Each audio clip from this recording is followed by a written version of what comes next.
Iran യുദ്ധത്തിനിടെ ട്രംപിന്റെ കൈകൾ കെട്ടി US പാർലമെന്റ്.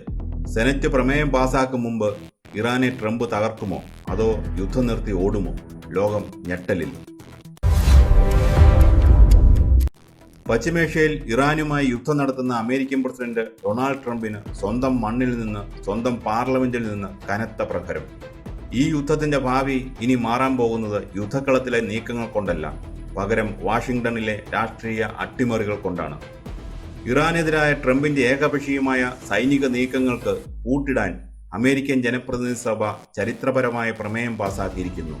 വാർ പവേഴ്സ് റെസൊല്യൂഷൻ വഴി ട്രംപിന്റെ യുദ്ധാധികാരങ്ങൾക്ക് പരിധി നിശ്ചയിച്ചിരിക്കുകയാണ് ജനപ്രതിനിധികൾ. കോൺഗ്രസിന്റെ, അതായത് അമേരിക്കൻ പാർലമെന്റിന്റെ കൃത്യമായ അനുമതിയില്ലാതെ ഇറാനെതിരെ ഇനി യുദ്ധം തുടരരുതെന്നാണ് ട്രംപിനോട് സഭ കർശനമായി നിർദ്ദേശിച്ചിരിക്കുന്നത്. 208-നെതിരെ 215 വോട്ടുകൾക്കാണ് ഈ പ്രമേയം പാസ്സായത്. പ്രതിപക്ഷമായ ഡെമോക്രാറ്റുകൾ ട്രംപിനെതിരെ ഒന്നടങ്കം വോട്ട് ചെയ്തപ്പോൾ വൈറ്റ് ഹൗസ് ഞെട്ടിയത് മറ്റൊരു കാരണത്താലാണ്. ട്രംപിന്റെ സ്വന്തം റിപ്പബ്ലിക്കൻ പാർട്ടിയിലെ 4 പ്രമുഖ അംഗങ്ങൾ പാർട്ടി ലൈൻ ലംഘിച്ച് പ്രമേയത്തിന് അനുകൂലമായി വോട്ട് ചെയ്തു. സ്വന്തം അണികൾ പോലും ട്രംപിന്റെ യുദ്ധഭ്രാന്തിനെ ഭയപ്പെടുന്നു എന്നതിന്റെ തെളിവാണ് ഈ വോട്ടിംഗ്. ഈ രാഷ്ട്രീയ ഭൂകമ്പം നടക്കുന്നത് പശ്ചിമേഷ്യയിലെ യുദ്ധം ഏറ്റവും ചോരക്കളിയായി മാറുന്ന സമയത്താണ്. ഹോർമൂസ് കടലിടുക്കിൽ വെച്ച് തങ്ങൾ അമേരിക്കൻ പടക്കപ്പൽ ആക്രമിച്ചെന്നും അതിന്റെ കമാൻഡ് സെന്റർ തകർത്തെന്നും ഇറാൻ അവകാശപ്പെടുന്നു. അമേരിക്ക ഇത് വെറും വ്യാജ പ്രചാരണമെന്ന് തള്ളിയെങ്കിലും ആശങ്ക ഒഴിഞ്ഞിട്ടില്ല. കുവൈറ്റ് അന്താരാഷ്ട്ര വിമാനത്താവളത്തിന് നേരെ ഇറാൻ വൻ ഡ്രോൺ മിസൈൽ ആക്രമണമാണ് നടത്തിയത്. വിമാനത്താവളത്തിന്റെ പ്രധാന ടെർമിനലിന് മുകളിലാണ് മിസൈലുകൾ പതിച്ചത്. ഒരു ഇന്ത്യക്കാരൻ കൊല്ലപ്പെടുകയും 60-ലധികം പേർക്ക് പരിക്കേൽക്കുകയും ചെയ്തു. ഹോർമുസിലെ അമേരിക്കൻ ഉപരോധത്തിന് മറുപടിയായാണ് ഇറാൻ ഈ ആക്രമണം നടത്തിയത്. ഇതോടെ ഗൾഫ് രാജ്യങ്ങൾ ഒന്നാകെ ഇറാനെതിരെ തിരിഞ്ഞിരിക്കുകയാണ്.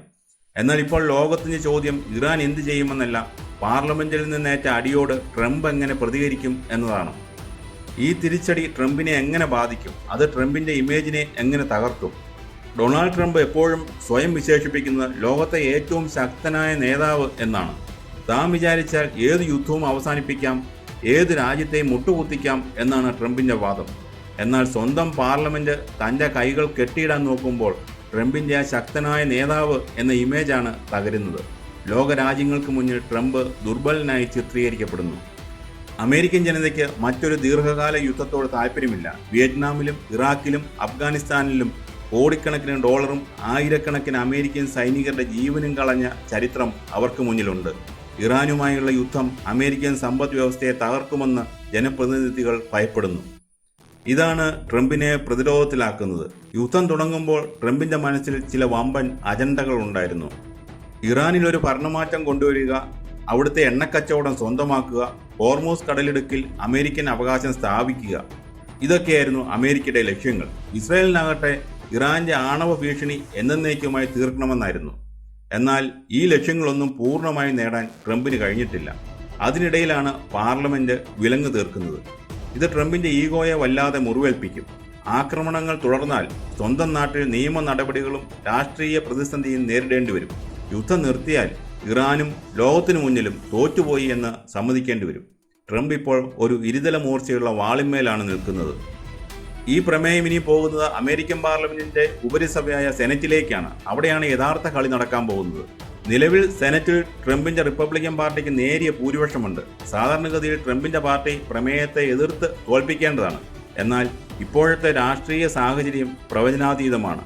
ജനപ്രതിനിധി സഭയിൽ 4 റിപ്പബ്ലിക്കൻ അംഗങ്ങൾ മാറിയതുപോലെ സെനറ്റിലെ ചില റിപ്പബ്ലിക്കന്മാരും യുദ്ധത്തിനെതിരെ വോട്ട് ചെയ്യാൻ സാധ്യതയുണ്ടെന്ന് രാഷ്ട്രീയ നിരീക്ഷകർ വിലയിരുത്തുന്നു. സെനറ്റ് കൂടി ഈ പ്രമേയം പാസാക്കിയാൽ ട്രംപിന്റെ അധികാരം പൂർണ്ണമായും നഷ്ടപ്പെടും. കോൺഗ്രസിന്റെ അനുമതിയില്ലാതെ ഒരു മിസൈൽ പോലും ഇറാനിലേക്ക് അയക്കാൻ ട്രംപിന് നിയമപരമായി കഴിയില്ല. അതുകൊണ്ട് തന്നെ സെനറ്റിൽ വോട്ടെടുപ്പ് നടക്കുന്നതിന് മുൻപ് ട്രംപിന് എന്തെങ്കിലും ചെയ്തേ തീരൂ. ഈ ഭയം ട്രംപിനെ വല്ലാത്തൊരു എടുത്തുചാട്ടത്തിലേക്ക് നയിച്ചേക്കാം. ഇവിടെയാണ് പശ്ചിമേഷ്യയെ ചാരമാക്കാൻ ശേഷിയുള്ള ആ 2 സാധ്യതകൾ രൂപപ്പെടുന്നത്. ട്രംപ് ഇനി ഈ പ്രതിസന്ധിയെ എങ്ങനെ നേരിടും? ട്രംപിന് മുന്നിൽ 2 വഴികളാണുള്ളത്. ഒന്നാമത്തെ വഴി, സെനറ്റ് പ്രമേയം പാസാക്കുന്നതിന് മുമ്പ് ഇറാനെ തകർക്കുക.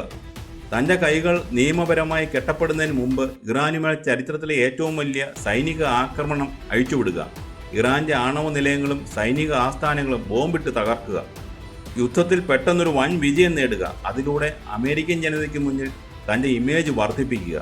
ഞാൻ ഇറാനെ തകർത്തു, അമേരിക്കയെ സംരക്ഷിച്ചു, ഇനി എനിക്ക് പാർലമെന്റിന്റെ പ്രമേയം ആവശ്യമില്ല എന്ന് ട്രംപിന് പ്രഖ്യാപിക്കാം. തന്റെ രാഷ്ട്രീയ ഭാവി നിലനിർത്താൻ ട്രംപ് തിരഞ്ഞെടുക്കാൻ ഏറ്റവും സാധ്യതയുള്ള അപകടകരമായ വഴിയാണിത്. ഇസ്രയേലും ഇതിനായി ട്രംപിന് മേൽ കടുത്ത സമ്മർദ്ദം ചെലുത്തുന്നുണ്ട്. കാരണം ട്രംപ് അധികാരത്തിലുള്ളപ്പോൾ മാത്രമേ ഇറാന്റെ ആണവ സ്വപ്നങ്ങൾ തകർക്കാൻ ഇസ്രായേലിന് സാധിക്കൂ. രണ്ടാമത്തെ വഴി എത്രയും വേഗം യുദ്ധം അവസാനിപ്പിക്കുക എന്നതാണ്. പാർലമെന്റുമായി ഒരു ഏറ്റുമുട്ടലിന് നിൽക്കാതെ ഇറാനുമായി ഒരു താൽക്കാലിക വെടിനിർത്തൽ കരാർ ഒപ്പിടുക, ഒരു ഡീൽ ഉണ്ടാക്കുക. ട്രംപ് എപ്പോഴും പറയാറുള്ളത് താൻ വലിയൊരു ഡീൽ മേക്കർ ആണെന്നാണ്.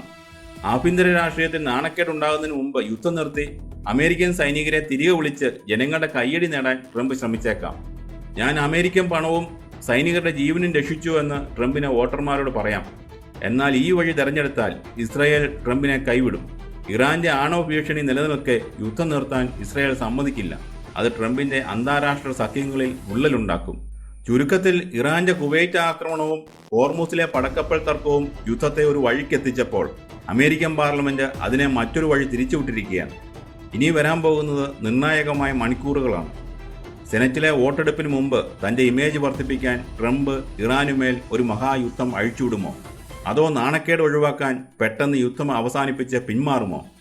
ഏതു വഴിയായാലും ഒന്നുറപ്പാണ്, പശ്ചിമേഷ്യ ഇപ്പോൾ ഒരു ടൈം ബോംബിലാണ്.